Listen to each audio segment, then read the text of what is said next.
una mafungo anenda kutama zoko mekana one kachipinga chisabeli sio mbilu mzimu wali patete mzimu wali tole zikose kabubili chapter 19 verse 14 to 90 karibadele yone wanashapo matume karibadele yone mana hai zikose kabubili chapter 19 verse 14 to 19 chapter 19 because Zaburi chapter 19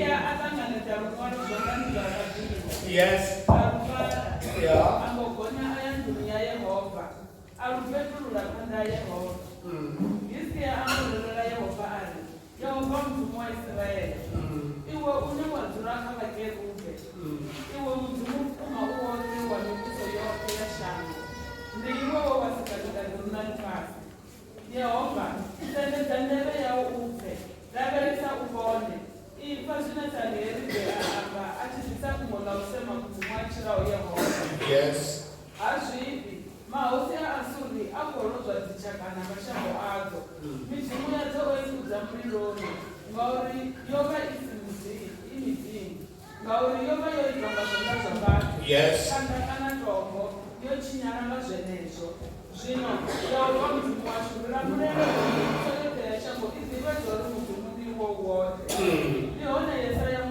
what? Come back in verse 35 to 37. 35-37, can you verse 35. Ono usiku hapa Mungu wa Yehova ajena mishacha ya Baasuri. Abraha zigomane na maumi madamu na marazana. Basi wanga macheloni bawana odala michungu ya kufahamu. Sanyeri bekosi ya Asuri atakuwa agiyelela hayani akamuni wa nimipe.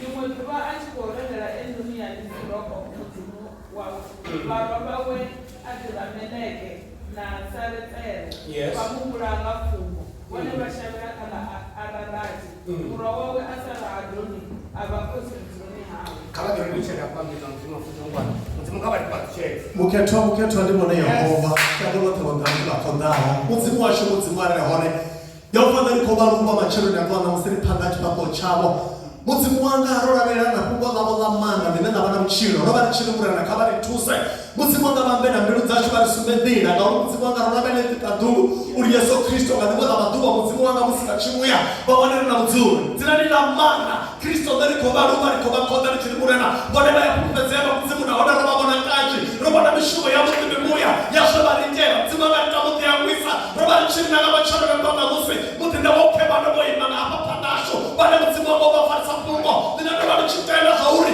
musibati kabila kama muro msimu wanga kotwa mandote uyo mesimbe muromani wao uringamo msimu wanga kotwa mandote mambe zote so mfesa zo zinanina mana Kristo dheri ya baruba ni ya makonda kitendo rukurena wadena kupesena wadena ifuna dheri ya kito zori Yesu Kristo musibati muruma pano shangon msimu wanga kotwa mandote shishuro maropa msimu wanga waiterero rinani chinziwe rimichari mirando na mchiro Kristo mana Kobani wali chimurana baba rukubangana hapa mtibanga bilu safari roba chimurana kabali tusa tibanga bali tone bali tega kisao cha mana tibanga bali yake na zori ukatria shuru tibanga rukubangana moto rai kata shuru na mawaze nina watu wanazi taizo bali chimpugo au tibanga musuli chama tibanga bilu katika niambe na watu wote niambe na mtumwa na muwe tibanga nisubata rufuna rufuna kaisa Kristo kobani wali chimurana baba kabali fanisa alikamudua hapa rorai tibanga kamudua na ndozi na mpuru Chile mzibanga yasoba echiza yasoba murene bamuziri Kristo alikobaruba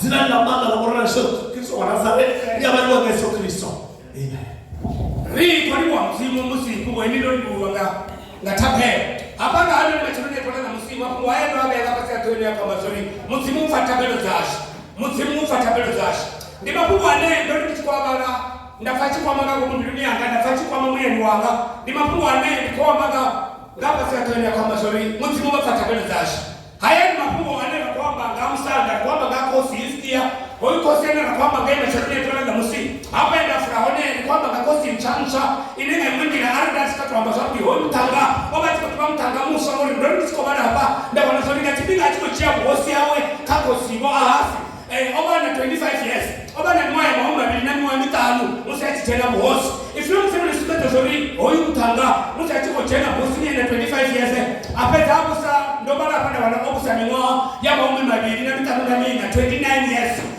bikira basana bana zori ochuma atena manga ndi mtanga oya bana manga kabari tunakutega nga hoyuko sifia oba chitakata msi ngakine nda kubaraka yo hapa ifuna msema nitisi yambaleri oitaje shatakata msimu ufanana kotea wobo tafika ni mtanga oya takata msimu ngori okwasha zipo chikekanya na msimu yini yosifanyiso akwashekanya na mowa henda ni yetu angeni so kalinga mushe akwashekanya zitu zote ifuna msema nili hufi anambatela Yehova asitendo hume na mrao ndiye mtu wewe takata msimu ifuna msema nikikanzia hapa ndiri otakata msimu asihume na mrao kama hosi otea Israeli yaba hone ifuna msema nili ahune wa machinga ene na hone amotoba abana mwana ba ene wale mtanga wa takata msimu mara kama ni mambo tegalo ni machona kwa na msimu mapumani na kutoka batibaza one ni mapumani na kwamba zori msimu ufatakano zashi kanda na neno yote wale magabu na penalty kama tunataka tuchie mapumo magabu na bana msimu ngaingira na ngira mara machona kwa na msimu kwa kama tuchie tapelo ngakina mswa basi fazori tapelo ndilo ni ruombo rurote ndilo na itaso mtu akone na msimu ndilo ni ruombo rurote ndilo na kuamanya wana na msimu ifuru msimu ni hoyo munna ona fihiskia shenezo ati kutaka tamsimu amraga panda wa manga munene na msimu amrikomenda hoyo mtanga ufe wachita kana na batata kana niko siabuti kadra ni ndote hoyo mtanga iko siabuti kadra to siabuti mara ndio mtamesha ni atole na msuri milingo kana zikombo kana situshoni pao kana sinobaba aziteni batu babi kana beti siteni na msimu Mungu. That's what the story matupa Mungu ya nimasi. Kao tunataka foto mnamre. Kadra lele rote. Wewe mtangazaji shaji kutaka tamsimu, sasa shaji kugusa mshaka sabuti, sasa shaji kusiabuti endele, ili kutaka managa watu. Ufi, shakwa mamsana. Ngori chimotaka tesa wa msimu. Nigori wewe mtanga, heli chango haba mayuta, baba chiru baba asuri. Baba asuri. Haba shamo nina send heli. If you msimu lele wewe hisia au China bosi amadibasha mkae. Acha dukara sanjeri. Ariana tabuba. Ngori tuchukue sex already hapa. If you msimu ni kwamba sorry, sanjeri oba cheka kahistia. Ari wewe rubani rine. Rubani rine. Kadra remember ke. Si ulu chika tena kwa nini chani manga bali mama wa msimu. Uko mbele sorry kwa Mungu hoshi. Wamushumele kadra lele rote.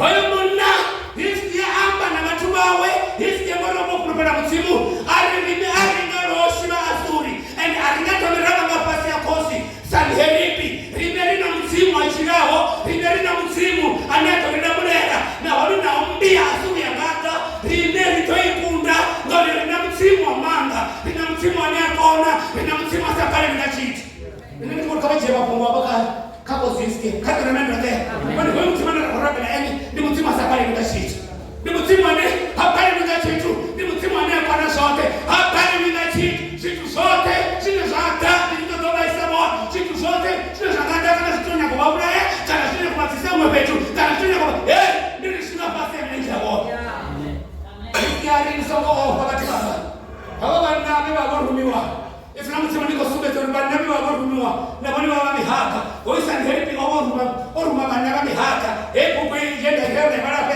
kosi ana bagaiba watu wanangeni kama yitini bado faba na bachama na kama tamba alina ndibika siafunzi hapa krekeni basi kwa mtu bali hapo bana baba hapo michezo ni bato baba dila kadra na ndote ndio mtu akale chance ngori tosani helping osika roba kwa wewe liko libe rumani hivi mara hisia ifuna msimu liri aitama mafungo awele abitamprofita Yesaya abitama mafungo ayari ngelo sobipa kadra lele rote wani tukapo arba chipero kasi tu hayani kana wote msumo na mimi basi kutumba kama tinda wa msimu kama ripoto chini hivi wale wafanzi kuona sasa kuchimba sauti hapa baada ya sisi la muhangi ya kamsimu baada tusana na muone sisi bila sauti wewe mtangano fari una mlingo hapa manna hapa wafange kapo si asuri ifilo mtemo niko sume za zori mumu bofara na rumwara babu na rumwara na sume za zori wewe nikoteo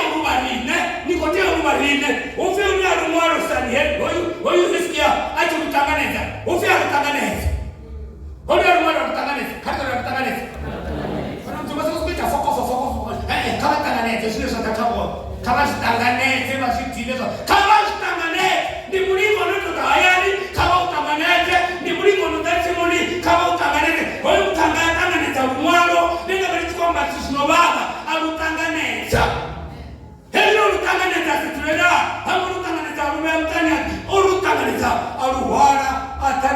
Mungu ni kichwa. Kama lele yote. Wewe mtangaji takana tamwaro sina mtimleri, alu hizi takana tamwaro, atana rotemleri, atana rotumia msimu, alu peturu. Kama alu peturu. Kama alu peturu. Kono lumanu peturu wodro nusubichi baliwa, alu kenamna na tumbaba, wana kubali sabuti. Ruya bona na soro bona sibi nani. Alu peturu. Sio hali peturu na twana musi. Nende kwa kwa mzuri, musi titu hapa peturu. Uri bonita tabo zipinduliwe hejimu wana rumaro runo kufaka sanieriti hejimu tamana na problem kama tena yopetu pano dunia mzi kama tena yopetu pano tembele na wano nachishika nayo vaipetulule vaifure vaipule yote vakama wanachipiri vakama wanachitumbe kama tiambulule jabu kuturi tiambulule ni mchipulele na shirimi rapele na nuri ni chizi kato kama ndote mtuko kubula wakatitumbe mwani bataya ni kwa mtuwa wahuma bana ya problem batanayo watu wahuma batanayo kama mpulele mzi haya mpunezi na mzi mniri atakwata matembeleni alufurelu warahone alubalela mzimu amana mzimu alidabeleza kwa sa leripi uko na kulitacha urina chauri ende ashibi kwa nini wote sasa ndio agenda ya kutorea wiki udoba bulani sasa ndio bulani mponda watu sasa na basi alikanjali kiasi angali bulani opesa mitimu ya tuisha kange ringo na mitimu ya wakadegede ringo na wongede ringo na hiski ali ringo na oipeta ndandaba yori yomesi mitimu na machiti yomesi mitimu ya kitanda na matao yetu na masala sabati Yangundira hiski na msisiko konda. Ayo mtimo wewe ni mnamuli. Nataka ndote. No, kama ndio ndio msisiko konda mtimo wewe ni mnamuli. Kama ndio mtimo wewe ni mnamuli. Kama ndio mtimo wewe ni mnamuli. Kama ndio mnala shamba mtimo wewe ni mnamuli. Kwa mtimo wewe ni mnamuli. Hiski ali kama watu wamechiko kunda ni mtimo ya watu wachimejia bati pisakani ngo yoba isi mtimo ni ambaye chitu. Yoba mtimo akitanda na mimi na matombo na zote mara aliwe Jehova mtimonga rida mulele daurida mulele emutira mulele usumete chakatote utimete watu wote rida mulele usumete shamba wote utimete watu wote sorry mtimundi wote mtimu kwa mema kaka mende mtimu usamu kwa meso hangika 85 ufi usikwano the same night kaka usikwano kuba nini mtu amba problem yawe yote panga msimu usikwano ufimu rumata kwa mshesha ya basiria kaka lele yote kwenye bado zote bakaplela ya ofabele bana maji style na wale ya sisi tuzotoa hapo bakaplela msimu tunako bana bila bakaplela msimu ne ba basi kwa mambo yote basi kwa petula na msimu basi kama msimu ni wana sisi tunatoa hapo basi kama msimu ni wana sisi tunatoa hapo ifilo mtamneri usikwano ngahano usiku muhumo mtimu atakuwa ayamishashara ifilo mtamneri abule abana ndio nichukua bana hapa kwa wale nachukua chasino na bana obule abana bani balingana 185,000 bafa usiku uti konsisani heli pia shimono sori pa au mera haini ya weninife kaka lele lote atiko mona ninge ninife mutsimari no ubona utupa batu banga ndo ubona wasema watu banga ndo ubona wasema nane mtimu bana baba madimuta bangafuma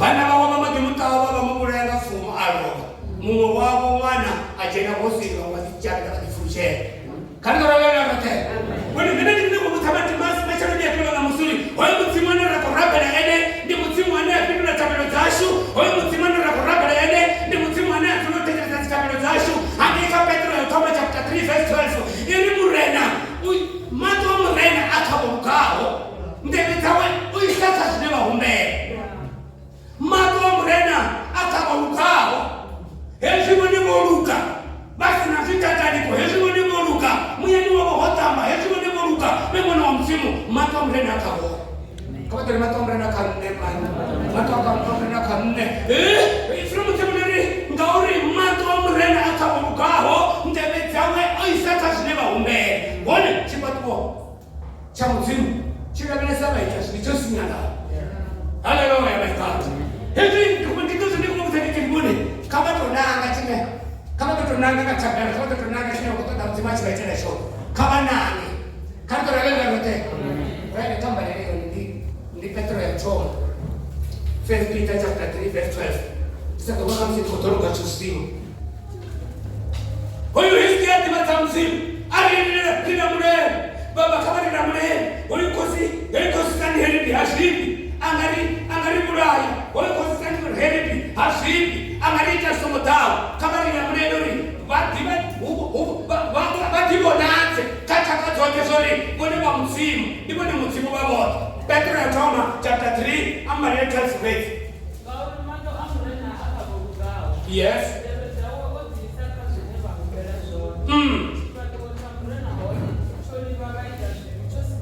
Chikwatu cha murela kuchuli mabaita silichosinana mato murela kabon ndio kwa kutangana ni mashone tola na musi ulimwani ari ni mama na msimu mato murela kabon ndege tawe oisaka sinema humbe uko toto ufa ngauri msimu ufa tabelo tashu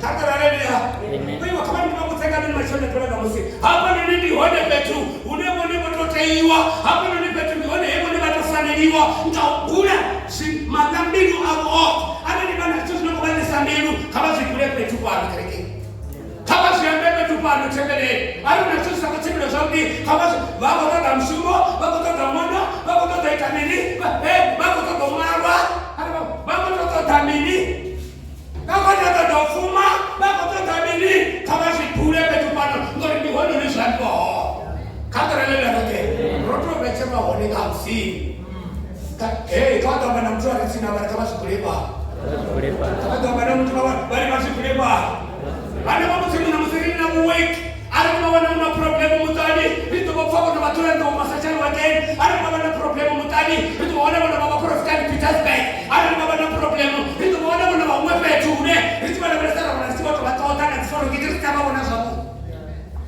wewe wana katika chini ndio wana na tofauti na Mungu wachukua kwa nini yani ana jeuri ya mtu sio kama na yeye bwana kama yeye bwana yeye jana telefoni mtangani tufakode mafuzi ni ndio kama anasema mkeke baba Nigeria tunataka kuona chama tuno hii moto ana jeuri baba kutoka sotota kama anataka chini kama play mama kutoka sotota sio machana kwa na msi ndio kama tena ene kato ene kwa mtaka na madida ari ne kwa ndiye ene kwa ndawa na soto radio ndiye ene kwa msumwa pena ndiye ene kwa nda kama ndio wana ndiye ene kwa nda kama ndangu si wa ndiye ene kwa na sio kwa kitu wa msumwa kato mali zikoronika za ubili chapter 20 chapter tumenga zikoronika za ubili chapter 7 kwa sababu zote problem zote kati kuleta nia hapa mtu ni mzimu utaona na sio shit kaka banyanga leo chapter 7 verse 11 to 14 hadi sana muombe jani mshimo ya upata ya Yehova na siku za msana ya ona tia zote za Erekana huko na dunia Yehova ona tia zote za Erekana Yehova Yehova ataabona na sana usiku ali ya tabere yangu ifa petu apa nona ka ulu ubendu ya ngaya sisi kama tabere yangu ifa good petu apa nona ka ulu ubendu ya ngaya sisi alani la bona dikaduru kusina mvua ya anandaluma nzie za chini shamba anandatiza dwaze kama alani la bona dikaduru na sina mvura kana ndatiza nzie za chini shamba namba 3 anandatiza dwaze kupanga watu banga bana babinalanga yes watu dote kuyeza baba bela yes watu dashima bonchanga baraza ndira mbizabo shito bapha ningeno tatu daba agora shizabo akoza shabo wewe ifuna msimu ndiri matubanga akane ngine sama tuba msimu tembele yope angeke yope Jerusalem yope tembele msimu atoyo chiro tena kachakoma ari musika mwopedza atomudhalele ari petu pano ndounanga naende pano nerabahora mudzimu bounanga katokalelerote ari ndahonda ndikadhuru ari ndobona mutani wavo kana minutu sakuita zvakuti uchinga ndaraikonya kujena kana ari odizvenipo mutani kana ndadhisanisiye dzanga dzasakudekanya masimu dzachinyekanya shango kana ndadhisa dwadze vatu vanga vane vanosakadzela katorelelerote ari vachitoti kuyedza vantabela ndidovafa ndakupodza rushango lavo tikatiumane hezvimoni murani kavave muziwane vati kuyedza panda kamutsimu hana vachikatotorutabela yavaifara vasamusimuya panda mutsimu mbindu yepirupara vasamuya panda mutsimu mbindu yavo yokwata vasamuya panda mutsimu mbindu yavo inatiproblem kavatende vatimuyedze arona zvakakeya vazvirugise vate panda mutsimu vave namuzimu mudzimu dzovachusa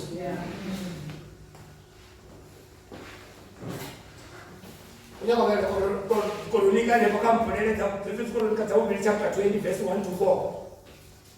Mini murieta vana nayo mara richinapera mudzimu washuyanitsa. Katoralelerote. Ekiri tawana na milimo ingavaipiyo naipiyo but mudzimu washuyanitsa. Hoine mudzimu wandamurera ndi mudzimu anotovaramurera kana ndinoshango ndi mudzimu anotovaramurera kana ndinoshango linenge vana coronavirus linenge vana kolera linenge linoshango linenge vana mavadzi asativarei linenge linoshango mara mudzimu avaravale ndovaravalaisa mudzimu kaleli kandovalet Kolonika dzauviri chapter 20 limwe dhuva hope yadhava Moabha navaamoni venavamwe varushaka rwavo vataurwa naYosafati kavagaufama limwe dhuva hope yadhava Moabha venavamwe varushaka ravo vachikotodhouva naYosafati nabone kamudziri chikwamba zvinhu huna dzinyimele dzinongouda dzofesanawo navone zotodherawo uva navo zotodherawo vadistroy zotodherawo uvaita zvinhu zvitu somunakawo mari kavatekeresera pala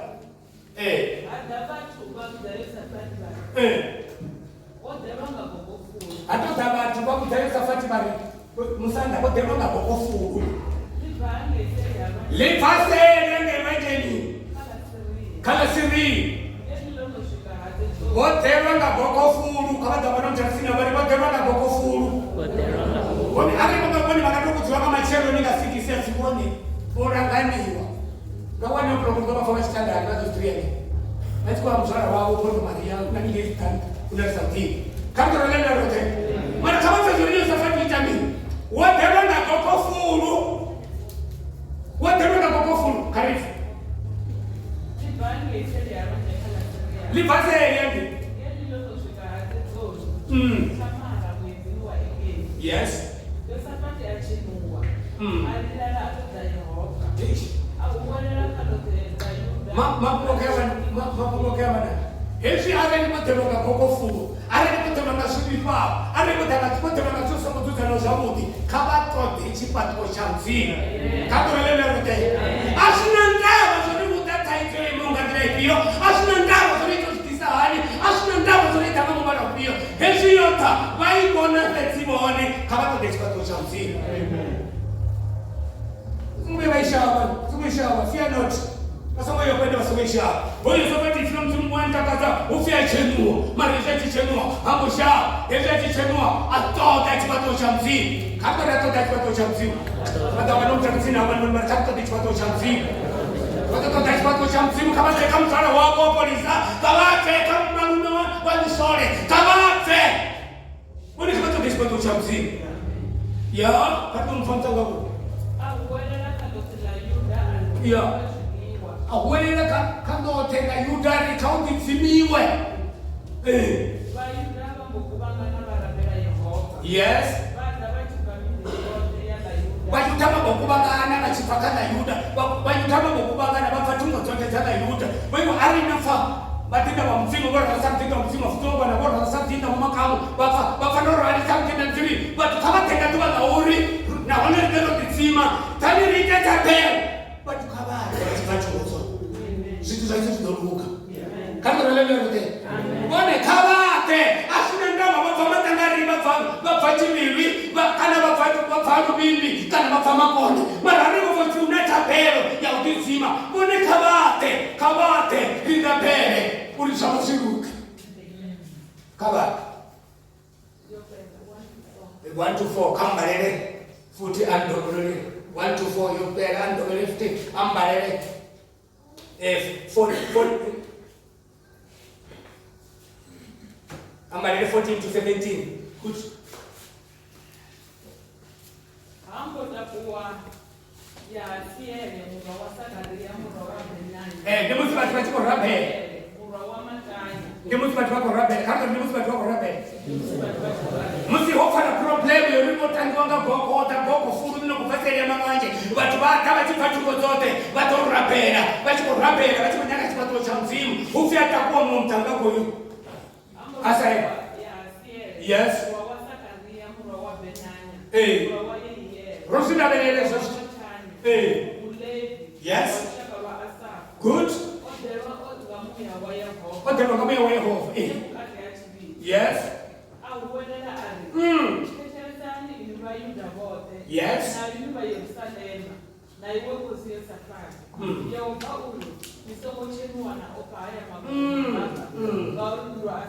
Yes. Macharo ni dotera kabo. Ndio wana wachiko ogonyana mu bundu wa hati. Ndio tangana nabo une akere ko bandi ko bateka na naso kala yeye. Urwa nabo yani ko asimchumo wani. Yes. Sendelani ni imeni la nele. Kone yo kwachi ni la mulera bilwa Yuda na be Yerusalemu. Ndizo mo opana timati. Macharo ni benyo tangana nabo. Ndio bodo imana yini. Good. Hey, musibati korapela moto raro, musiotangana bachi korapela na hone motizima, bachi korapela hoda mashina na hone manji agokofuru, no hoda milingo, hapo betochiko ofisa, bachi korapela moto raro kupanga na chibito. Ufye mutitako mumtangaya saheli, amutita ocheno kamuya wa mzini. Kamuya ocheno kamuya wa mzini. Wewe musibati korapela, timilitaki tuti, musibati korapela, rotu chaji watu cha mzimu. Mudzimu yatisaba tubawe wemisa mtu wawe uyatomulula uyaripindura ngabatinda hali mutibito nemutitakwa mumutanga hasaele ufechitakwa uritecheresa niwe ini ba Israeli na Bayuda itecheresa na ba Yerusalema na iwe kosi safari techeresa Yehova uri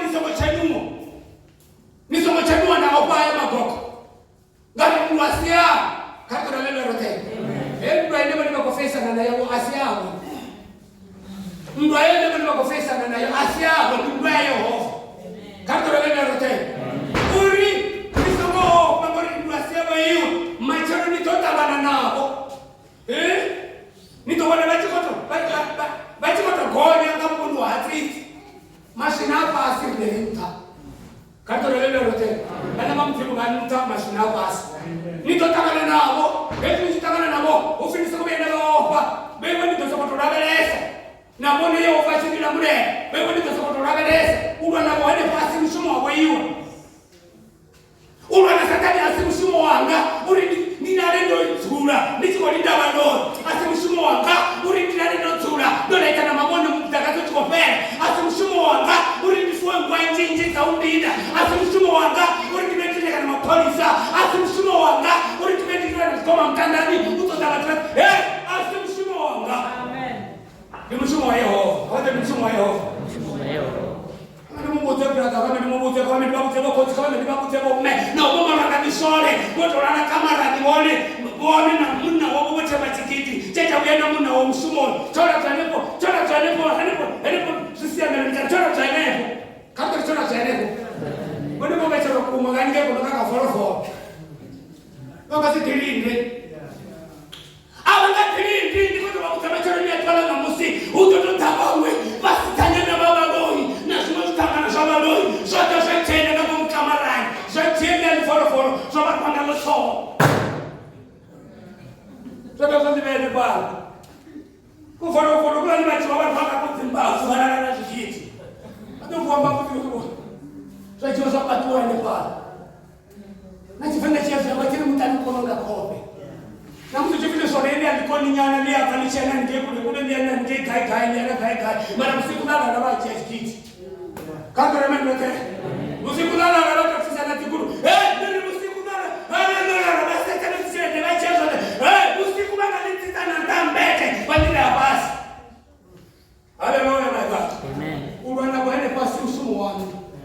ndwa Yehova. Trust God.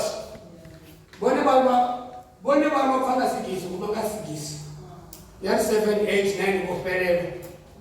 Yakona kuti kungatotamba ngawo. Wena masikutswa kumama mulomo kale kaklapa. Ulwana wasi msumona. Maybe ndio kwa imani la lelesi. Islam msumona. Kamba ni mwana wa. Repa ngana sa bima tuti. Ambalele 20 to 25. 20 to 25. Ngamachero bachipindu chero opera songani. Ngamachero bachifuchero pindu chera ene para songani. Songani la take on. Sapati aima ali. Tekelezani shida wewe. Mama kumana kuti katisaka kando enderawa. Ichilona satani mzimu uri yanda mbele. Bunja chifinga antitekeleza badinda bauzimu. Kutoka kutotsa tsingano na umdirike. Shintu shinene kufunza zone asitingano. Ndi makumu akukuma, makumu ane alimoni bayachia. Bano ngalenda ngomo yabo, batochira forever and ever. Batochira kamuno mchiro, batochira kamuno kuda. Tumuja mtinda mchima tukufuta woneka kuomba sana manisa ngwani. Ndipo kwa soto zaba chama na tumotana zingano za wakendu mtuwe na kulena. Alipita sana manisa ngwani kwa makumu yani. Makumu akukuma. Hafu kauti chelesi. Kaba tekeleza. Tekeleza nishinda listen. Ya, tekeleza. Purupezani ya mzimu wako. Wewe, purupezani mzimu wako. Ndio ni ndo purupe. Alitono wana purupera mosesa ngo purupe. Kato nalela rote. Ba purupera mzimu aba kwa ndio ni ndo purupe. Tuzo kutukoma na bantu kero. Wewe bana rekwani bwana kota na mamwa bana bamini ndi. Sinu mzimu bali purupera ni ndo purupe. Kari. Nitende sino profita kwa baama. Ndio ndio kwa. Ale watu wacho kwa abanga konchitu. Mara ale batenda sino rawa. Ale batenda sino batenda mtima kwamba zone. Boni batokoni. Kama aliona. Amborangana na baimbi. Yes. Abera baimbi bayehova baranga zimbi pana. Abera baimbi bayehova baranga zimbi pana. That's why you hear from me kama mtu msimu. Kama na respect na ndio panda kwa worship team. Kama wale wote. Worship team yao wanachukua kwa sababu kama sema kuuliza. Asema kazi wewe unakuza kwa panda. Ni worship team. Ini heshima tukolita hapa. Heshima tukoimbele hapa. Uba uchukue hicho ashino shitu. Uba uchukue fura kibata mashi. Uba uchukue hicho ashino shitu. Aba ya panda. Swali bali wewe panda. Kuna mama tunofa na titoka panda. Mara hii mama hatuna panda baini. Karibu. Amora na mbi. Abera imbi bayehova baranga zimbi pana. Wote tamanga zitecho. Yes. Basi mazitendo bali. Kuhani Yehova wabutu halina. Yehova ngareniwe ngaba. Wote tamanga zitecho. Bapanga. Hamshaka lese. Bapanga. Tambi, basi kutandwa. Alibeka zitendo. Alibeka zitendo. Nyaka mikulu. Nakatinyimbo. Wewe unapenda matimazi kwa sababu ya zatofa. Azikuwa sisi akatamsu tu kipanda shughuli na kikana na nini. Yehova areniwe ngaba mudi bao. Zitendo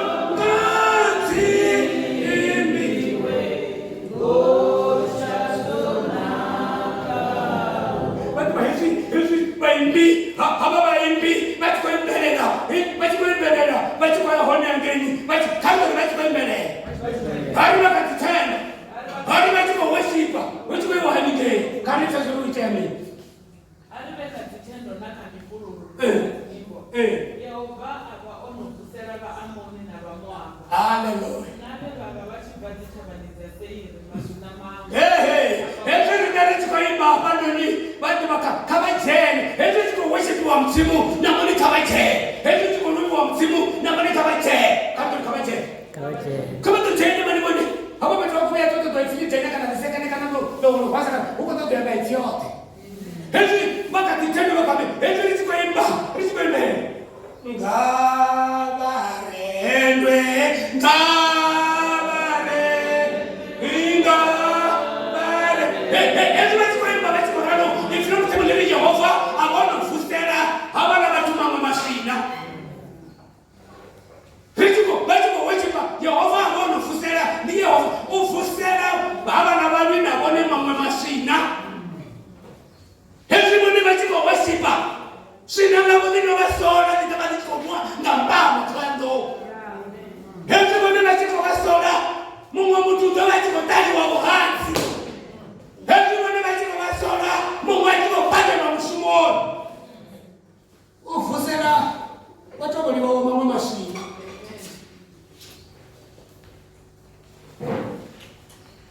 Kawan. Amoni na Moaba bamboshya kugera batabaniza seri. Ya, hebu uchi kata uchi Pasal. Kau ni bawa ni anu tu bahis. Kata ni. Dari suka kacau macam suka macam ni. Ini kau orang macam itu ni cahaya. Kau imbi wabah betul. Nisa kuona nani kusoka kwa sababu baba huyo. Hebu ile kwenda sana sikuni kachitu. Nicho nataka watu karato nani? Ngapo mtibili kesho. Hapa tingirani nitamana na shitu. Misho nitamana na shitu. Wote nitamana na shitu. Maana hizo la chimba. Ndio na shipa na wana kwa mtibili kesho. Kama na rota na mataka hapo. Hata kuna mtemu sana na kaka kuna sana.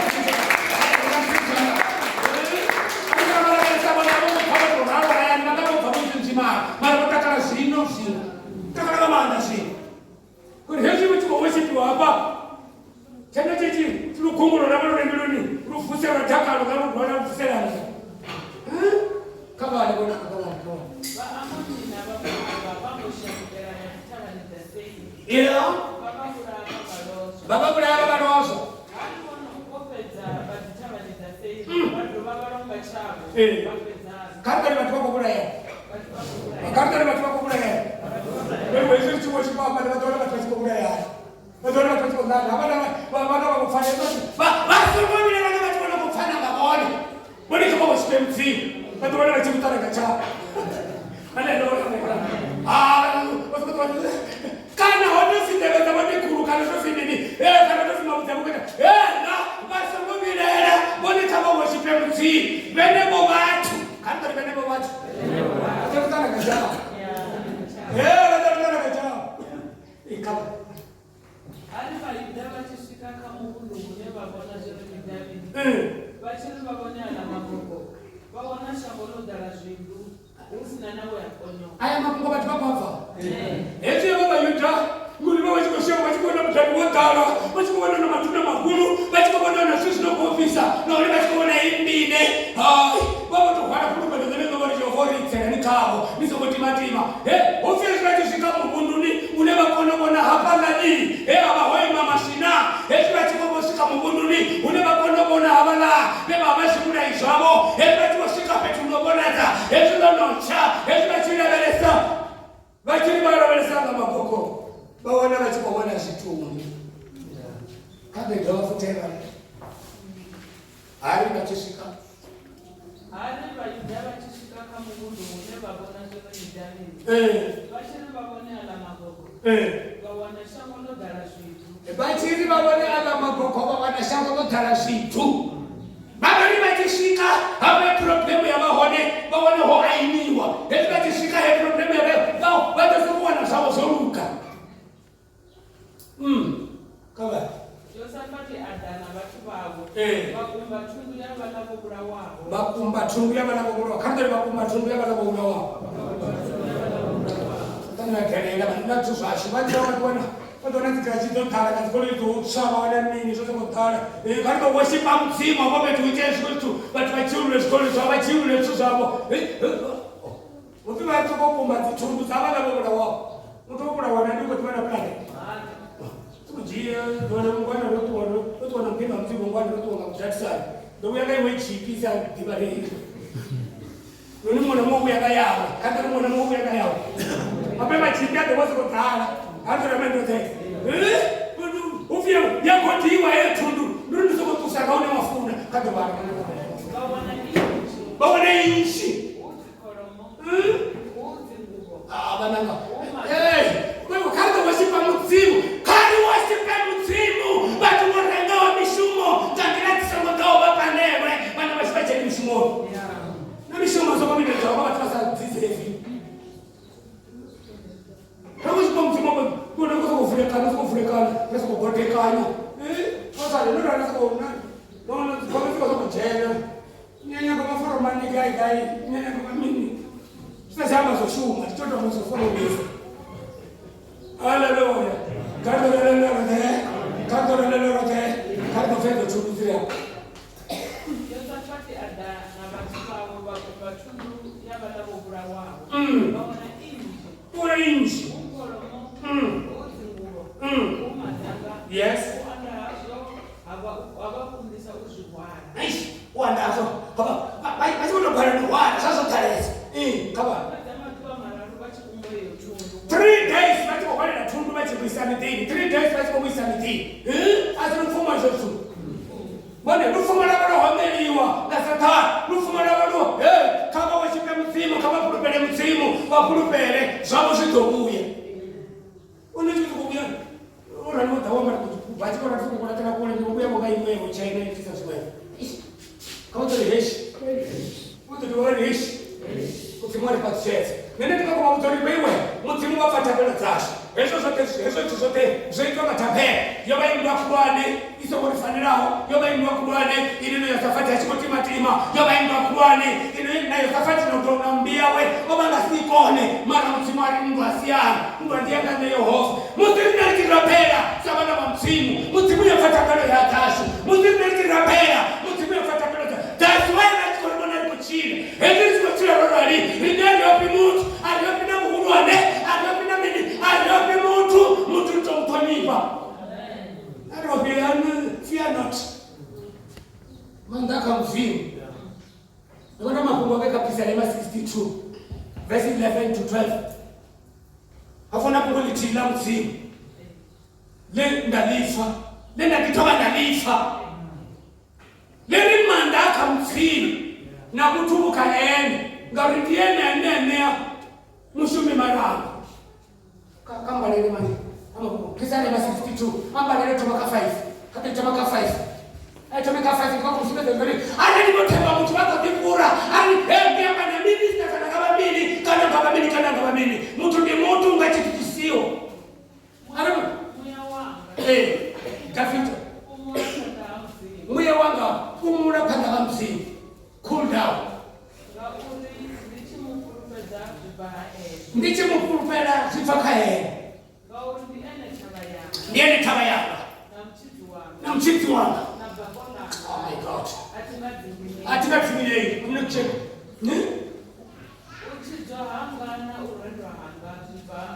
Sitana na urendi wa hanga kufa sifaka msimu.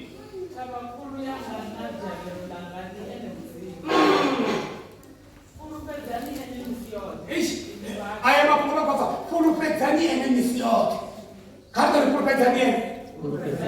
Carter Purupetanian. Why did I to Purupetao? Cheat, Purupetao, Pet, Purupetao. Who are Utema, we are Ufuna, now we are women. We are fair. Come on, Purupet, but what they Purupet. Rich.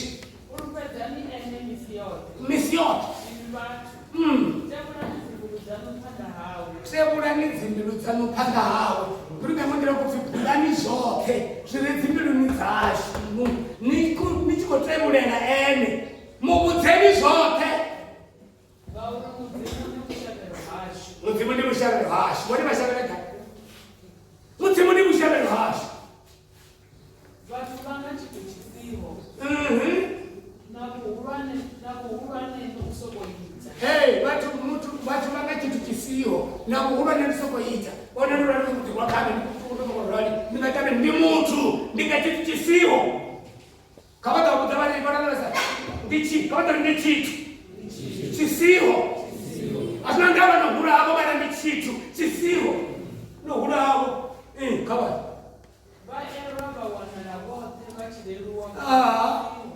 vamuvachikaloni vatovanori ndi chiti chisiwo kare isongofurukadza ujiya naubhendura navo dochinyara nazvo kuti vamwe vapfamarira vanenga mabhindu vamweini vana munohura apena mutorereopinda mupindudzi kuvana muzukwana kukutangana kutokotoko vatoreti vadadadada hai ichiti chisiwo kare havene vachikofunga ari vana zvavo nyanya vasangofanga vonova mudzimu soko vasanye namudzimu kavati vamutu nawo zvihona kavaraperi nawo zvihona vatidzime zvihona zvavava tivane vatidzima vone vatoona usikuita zvihona vatone makuva pamabhatsinga apakuva pacoldrink apasi kukumbera mudzimu kakuvona zvoti munena coldrink ina mabhanzi vafuna mini katoralelarote zvinovone vasokuchikeredza ngamabhanzi vasokuchikeredza ngawayawaya kune vavana vanivane vamwedza kuvatozama vachitenda mpino kavatanaichia thats why arani kuti kotidzima achikorapera mudzimu asokuva tichimbire ati kama isina kombopedzi nasikuya vatakana nazvo atone keke kucheiwa watakachika chaona akutochea keke ndiyapita kulinda madhenga tosara nakuona ndikakenanatikasekora kuona masimba nazvaka kundisa zvewe bhokisi kakentaka andoendofa umwanzesa namanda achiri mumawara achirinotidzima esinotidzima utori ezvakona something wesi watoona mudhini azatakwira kuwenoturaetaku umati ndashi zvinotakadza mudhini namusivasatuleni vaone katoriangandote atidzima vanavomavokutidzima vokutilelela zvinachiotama zvinokuti vavomutinisikuona ndichokovela ndivabatavotikubenza oshemera mudzimu azvongolerwa zvevava takaichiandaisa kukwandireza mbiri yavo achikotozoziravanotokutiva mabhanzi kuliwa ketaki kuliwa mini mabasa kwangadzana kude vakwe urikamadira hatavakatamira musiku womaisanagatouya uri vati vatopedza nendikati vatamiroi vati vatopedza ndikuona chicho zvinopera nendikati vanofesana nanetisa kuona kavachiniiche mabhanzi kanokondiwa mabhanzi kanokondiwa kentaki kanokondiwa mini kavapfekazvo arikuona zvikozo nosachapera kanenge vapfeka ine muvitu zvapere vakutakanyenge halalo kaivadakadzemona kungolitila mudzimu lihone one word lenda didoba ndalifa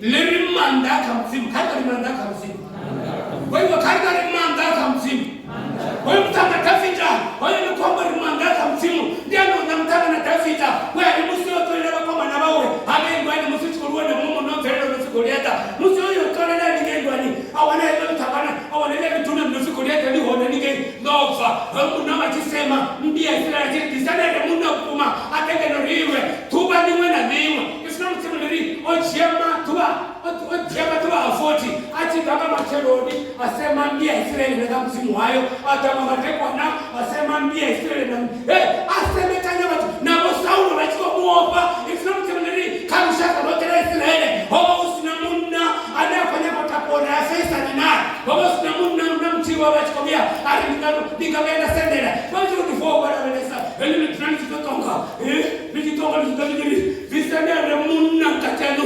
atengenoriwe nerempalera ringetoluvaveiwe arinengena mkundavo naveonitoluvarini karikarolelerote zvachechipinga vativa havyatorangana vamusanda vasaura vatosikonosore hakuna mutonotorwa naye womunna hava vatositosikokonda ndikune nditopanemusavona zvinozvazvipiwa vari kavati vari hei mutonotourayaho munna ngoti vavonoshona vatovo vari mutonotourayaho munna vamtawa vangatotera navone nditomufana namwananga avamusumakazi wavo ndikutopfumisiwa vano vana promisi yori vosaura vakore mutu anatoura naipedzi hautu ndinitomupatera kantorelelerote voisawa vamudhuruma mwana wavo Davhidhi amutangana mutuku angeipanda vona vana vakomana vavo eni hapa angeipanda vavona vanga angeipanda vana vakomana vararo varendwanenge mukara voisawa varichimira mwananga voisana zvidivaira hezvi havana vakomana vavo variangeindwani vomutangana achisvika Davhidha ifuna mudzimu liri owana vatu vahaningei vonemahaningei uri tinenganano nemahaningei hezvo chikaneketa migwaro hedani vakurungi vadzimbuva hezvo chivaneketa achiyeranike afamati vachikwamba vachikufunotoureyaona munna atofana makamba ufunotoureyaona munna utopiwa chaurina chauru hezvo chikusamkomana wangwari mina makakamaratu akaita tokaita ndiaudiva wemuriyawaikoita zvauti ari muchinyamini ayakavo sauru kandora ile yote yesu achikutaka kwa mbateli hai ufumu tu anatolea huyo mtu utende wazesi za mimi David ya kama Saul askari usoma nani anyaba mlemuna wao ndito bana ndi David wewe anari unatilitika dalifa manda kamzi kandora ile yote baba wote bazori manda akamzi ari usoma nani anyaba ndito bana huna huko mtukana huko mtangana ari ne kama tari ne mnanda wao ndito naje usoro basika nisamwana amtanga na mtukubare mani aungakoni kuchemtuku na ule munando kumubona hapa au hulanga mafumo mfana ni hao wao mnafo hula 6 feet na changa uyanta fumo la wale tingana na mpini wa tele Aistofare kwa chitano, owo uresa. Fuma la waira atoni wali kuchela kuchela wali kamfiri. 35 kati yao 3 years. Omba na matimi fata wonushka nje. Utavi busolo bari ungasikoni mani ungasikoni mani ashingaiti. Bamombata ofi alikabwani. Mzanga, ndilisashifoza za kotia ngangi. Ndauka na chibingwi. Chini ya farangu ya nguka na mutane. Ndia ibula ya ndafisa mutane kana mwana mdomoni wangu. Ani yo mutimu wenda muda na narani. Za chibingwi na sandao. Ani enda chimfuchana ndati chifaranga tindefu nda ibula. Ani yo mutimu. Hata ano mutimu. Ani yo mutimu. Wewe chinda mwana nana tasbihu na tandao utakono ndamda na kashuru amen nisaulo baba bafanya na wali mara baba na sokoli zizo kwapelela bamudimwa za zamatini baba na toka na go karga na menda te bamudimwa za ufene mna achidwa dikopela na banga ila chidwa chimela mdiri atikono shumani kaheshi Ziandeme, kakara lelo rote. Atko musumanga hesh. Ani nishale kuba wale watu wana matindi hapo. Wamoro matindi. Kwani mnemo watu wena hala ndeni. Epo sumanga mishonga.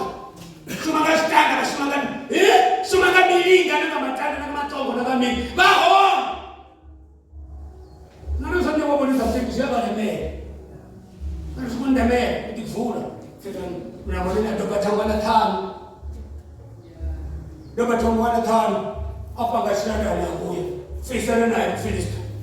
Sio mtumu, ufilishi. Filishi na mtubana. Urufema mtamana wa budi wandele, ni mtamana wa mnaka wa budi. Sio mnabele gari. Unyitangu akano kumfanya na rukonda. Ndio kuona kati.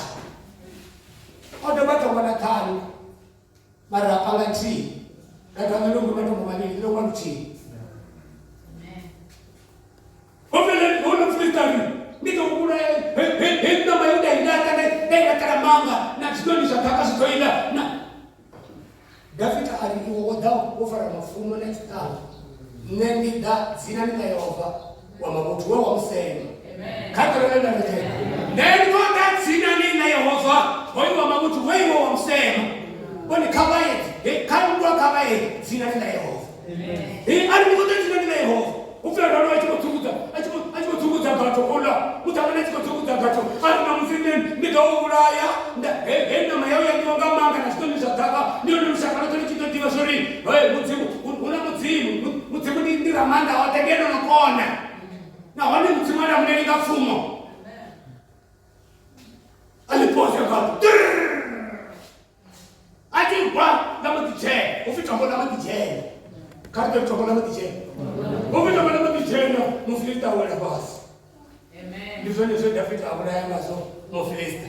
Tunene ndiko kutoka semela mbodori. elitobolela ngofofulejela hapana tombo ndi Yesu kumele bataka muzimu tombo ndi Yesu o Yesu Kristo wa Nazareta zina na wabone bali amba like a stone ni tombo lita chitu liya kwasekanya liya tutekanya liya dawamia pata na ulele ya tuti leto Yesu hoyo ndo kitele zina na mrena kutochicha Yesu kama to Yesu kama to Yesu ake kamshuba Mapostoli chapter 4 tatu na tisa tena uri ndiende tombo linya tanga mapati noma hotiko ya mcheke naona aunochicha aunenge mudzina lela nekezi uri ichichelo ha tatu na bwana basi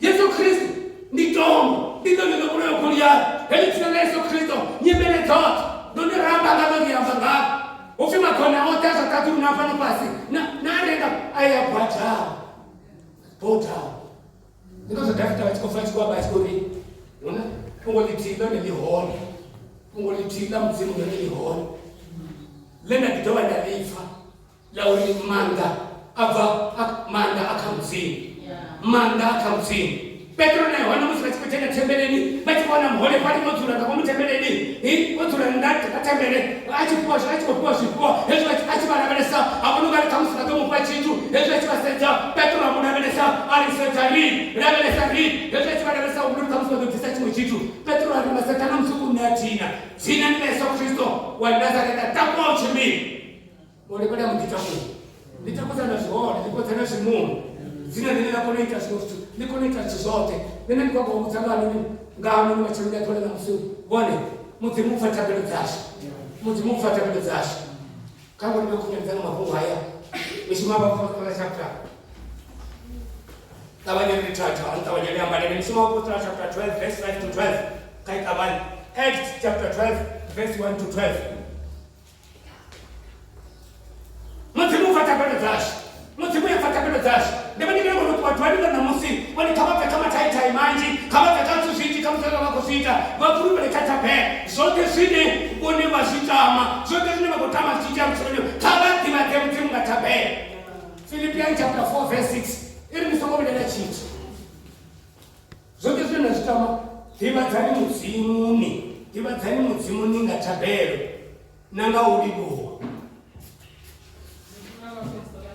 12 verse 5 to 12 kaka baje bali mtawa niona Petro adura kwa kucho kitu chochote cha adura chichimurabelera hamzimu tabelo isatumu chitu chochote cha adura chichimurabelera tabelo hamzimu isatumu ari uchishuka musuko yarode aba achiri kuzomufuchela koroni usikuona Petro aba oezera akira batia kuzitati obo kwa ngedani unobalinde ngokabolinda mina ngoya kucho unobonani umwe wa mfumo aka chedza chamoneshera yes umwe akusakekurwa ngaumurwa lukumbu ari abanya uvuwe yes unongedani dzabvazvandani zvavo dzawoda pasi murumwa ari ambara ufuezvega Petro araro murumwa ari ukanguva yaumutevera uno Petro abva achitevera murumwa asadzarukani zvine murumwa akumuita zvihone nangoho oba achiri migono rine handivona yes vasvira parindima utsongo navadavamo vasvika gosini latsimbi ndiisahomupiri yes lone labhureya vanoti vabva vachimira mumoto murumwa amurikuchera yeah Petro achivatowa chose aamba ari zvino ndihone ndichiziva zvone zvone murumwa mudzimu oruma murumwa wavo achichidza zvondani zvaherode nakazve vayudha vava vodzura vozvirindera akaderekanya ava onosvika nhuni yaMariamu naYohana ane Arifimako ehava wokuvangana vanji vachikorabheka aishi kakumeleka vadzura vachirabhera vafunze Vachito tambara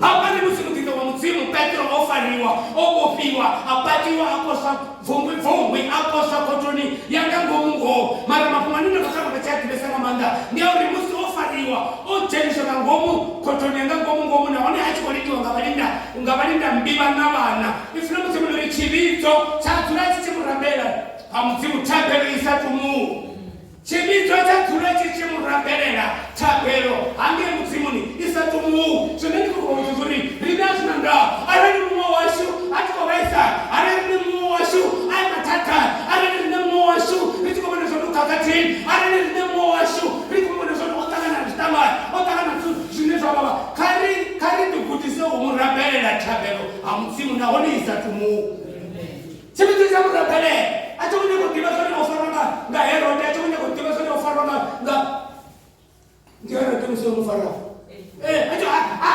abamoya bamufa Herode barapela bari Petro rikomunyaka rikotonda Petro achiko bopororo Jehova bopororo Petro chibizo chamurambera chapelo amutimu na oni isatumu chatresi komurambera mara ufibona sikubuwe uchitofi hapo ni msiana dono pesa atuna uchitofi machero the last chance uchitofi machero kumfizana ndari ayo kuna hiyo baba kuna hiyo uchitofi machero kwa ukaisha batunde na kuna vile bashuri mzima fatabe kadra na ndote wale Yesu anaenda kwa na mzima sasa kama kaenda madogo ni kuchoma ngama ndeni kuchoma mfapendo kala tano no kabara bela saneti amen kadra na ndote Mungu kota verse hapa na kwa kota Luka chapter 18 verse 1 to 8. Yesu Kristo amba na kifanya cha mtu gani tunayatira be. Misi yote hasa neti. Na kama Mungu kiwaba unamnumfuma katika chirikati. Wewe unamnumfu muhatuli hasa urukao.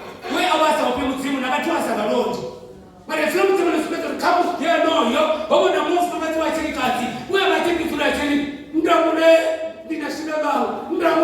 dinashidala ofimu hatuli hoya sabulukao alina batoa sabaronde ali hoye mufumakati hoyo nitamutuza nitamunamune ngokuto ya tuku afifani zenu hatuli asabulukao aiti muzimwana lishola mulenga hani manengi wabawe aba bamumizelelao masiari na kusiku nao olenga kato na nendote wani tubaliti kamusimu nibigana na mimwa ya chikiti mimwa ya chikiti kamusimu ya ligana na tubaliti mutimu to bapindula shaba na musu na tendo wala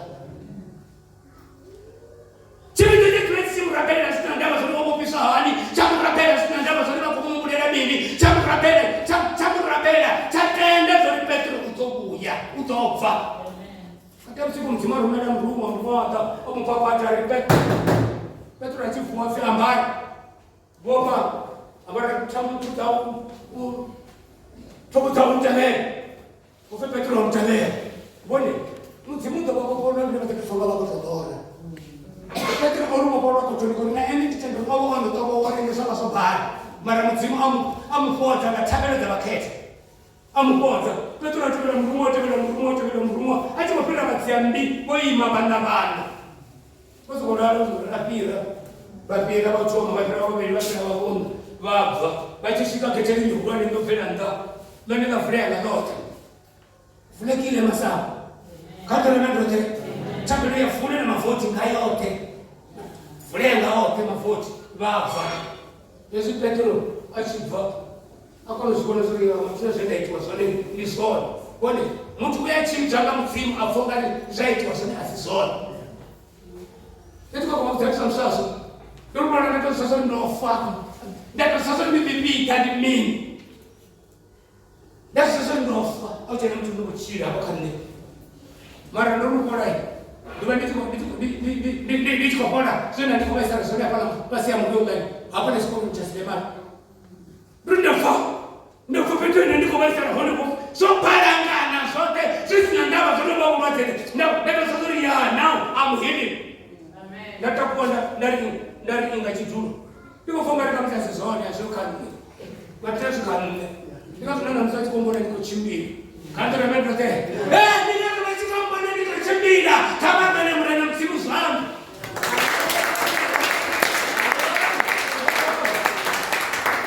sina na mwana msimu moto baitela ndio angabaitela siku situ sina makufonga na siku wao angabaitela siku chituka fongore asone na tishuma one anga baitela chituka nga fongore asene muna wangai anga baitela chituka ndo ngara sibone bomeba famtini anga ita chituka nga monori bacha tsimu ngo ngara chaba yon utabaitela chituka sine batona bacho chituka oh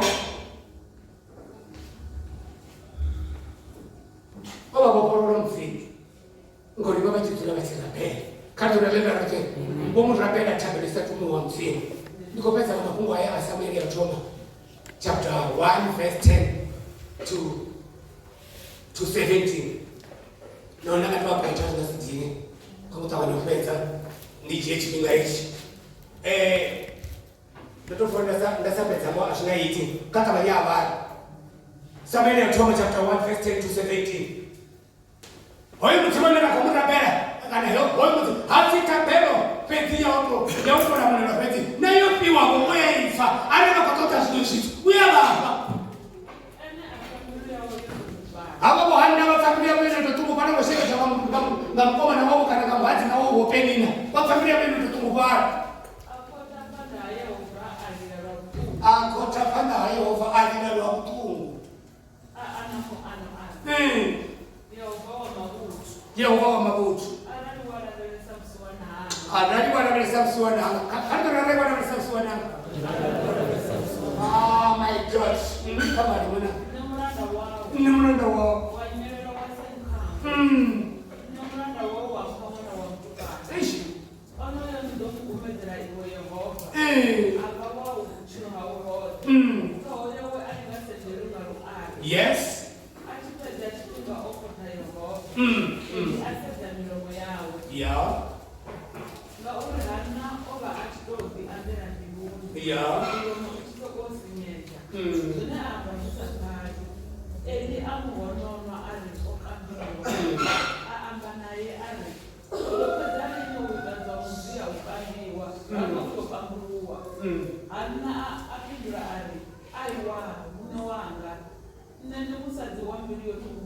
Yes. Yeah.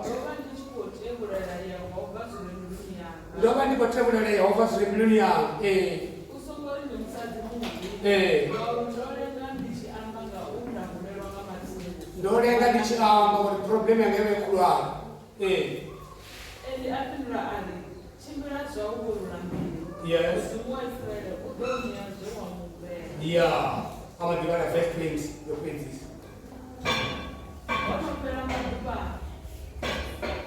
aba Mungu watopera abeba mwana wa mtupana amkira jina la Samuel nga uloto mumbera Yehova kiwa abali wa nabelesa mulanda wao usimuhangwe wanyelelwa wampamana wa mtukana ani umwana ndomunaiwe na kuchula wote toya wanga jenuani achipenda chipinga achikwamba na msimu boweni bale kutoka kamso kambongo obachikosa kutomuneza kusikura zimo tsareka kushaka sho kutswanga bachikwato muneza mari bati kutamtsimwo kanto na mendo te batomuneza